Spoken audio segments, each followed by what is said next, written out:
Вітаю, друзі! Greetings, friends. This briefing is dedicated to Russian propaganda. We have to admit that in recent weeks, the Kremlin's propagandists have been more focused on their own internal issues. They have been arguing among themselves about how many billions of the Russian state budget have been allocated to Wagner and who is Prigozhin. Is he an idol or a clown? Russian propaganda resources, which used to glorify this mercenary leader, are now trying to portray him in the most damning way possible. At the same time, it seems that the seasonal exaggeration has also caught up with the second highest ranking person in Russian political power, the former president Dmitry Medvedev, who no longer minces words in his public statements to world leaders. It is hard to imagine. This man used to participate in the G8 summits, and now he looks like a not quite sober participant in dialogue somewhere in the middle of the backyard. So, on the 3rd of July, Medvedev publicly stated that a nuclear apocalypse is possible.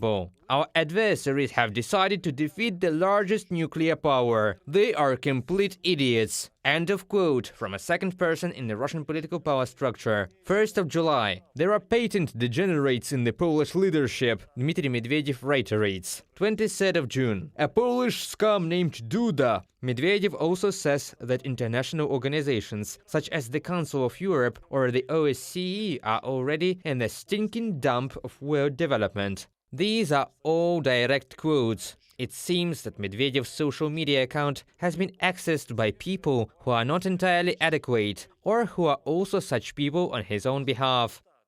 For example, this rhetoric is very similar to the statements of anonymous Telegram channels that also tend to direct insults to world leaders, such as the Kremlin laundress, saying, "It seems that it is time for Chancellor Olaf Scholz to see a doctor," which is the rhetoric of people who seem to have lost all connection with reality. Likewise, Medvedev's statements, when he tries to make a straight face, are inadequate, saying, for example, what is happening in Ukraine and Donbass is not just a regional conflict, it is a total confrontation between the collective West and the rest of the world. In fact, what is happening now in Ukraine is an aggression declared by the state once led by Medvedev. It is a war that is declared against the Ukrainian people, and it has nothing to do with this collective event and the confrontation with it. This is Russia's desire to destroy an independent state and impose its will on it. But all these plans failed because of the consolidated position of the Ukrainian political and military leadership. We are talking further, and it seems that another Russian politician and former Ukrainian MP, Ilya Kiva, who is under investigation in our country, remains equally inadequate, trying to impress the Russian audience with new shocking sensations every day. In particular, he claims that the president of Poland came to Ukraine to discuss the annexation of the territory of Western Ukraine by Polish troops. It is completely inadequate. Firstly, the fugitive MP Kiva has no sources in the office of the president of Ukraine, and secondly, this is simply a propaganda framework of the Kremlin to try to justify its Russian aggression against Ukraine by claiming that Poland has some mythical plans to occupy Ukrainian territory. This is complete nonsense, just like another statement by Kiva, who said that Kirill Budanov allegedly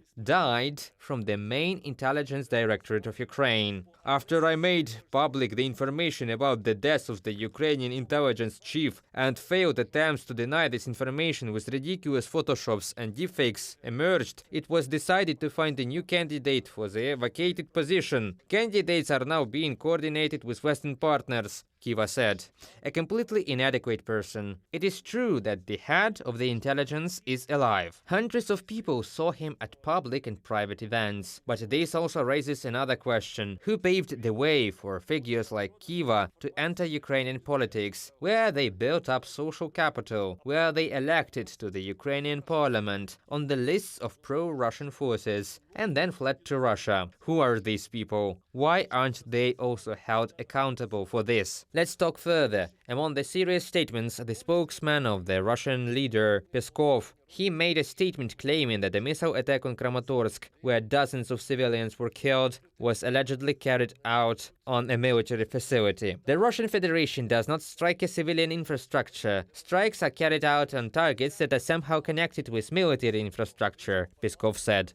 This is another example of a lie from the mouth of the Russian leader's spokesperson. This statement by Russian military propagandist Svatkov is also a lie. It seems that they have recovered a little from the complete devaluation of Prigozhin, from whom they created a cult of personality, and are now switching to fakes about Ukraine again. The Ukrainian authorities are preparing to surrender the cities of Sumy and Kharkiv. It is a complete lie, like all their statements. Another lie is the statement by the Russian state-run TASS news agency and the Russian state-run newspaper Rossiyskaya Gazeta, which reported that more than 10,000 Britons are demanding a referendum on the lifting of anti-Russian sanctions in Britain. In fact, as it turned out, this petition on the British website can be signed by anyone, including non-British citizens. The petition itself was created by pro-Kremlin propagandist Anthony Weber.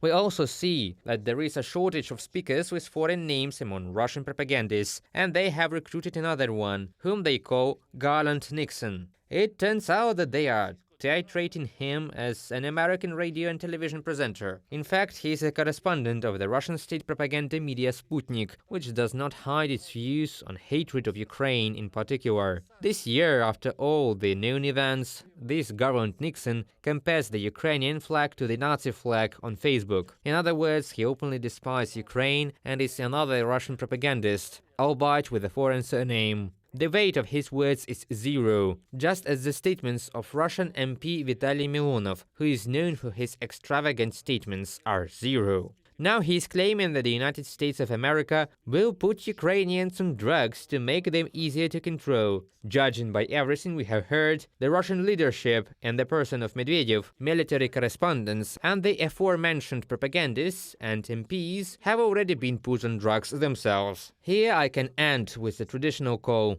do not trust Russian propaganda, because it is a complete fake. This is a lie. Trust only the Ukrainian state and political leadership, as well as the Ukrainian military. If you want to see the truthful news in Russian, please watch Freedom TV channel and UATV English, the Ukrainian foreign broadcasting channel, which broadcasts in English. Thank you all for your attention and see you soon. То дивіться, будь ласка, телеканал Freedom, англійської мови, канал українського іномовлення UATV. Дякую всім за увагу і до зустрічі.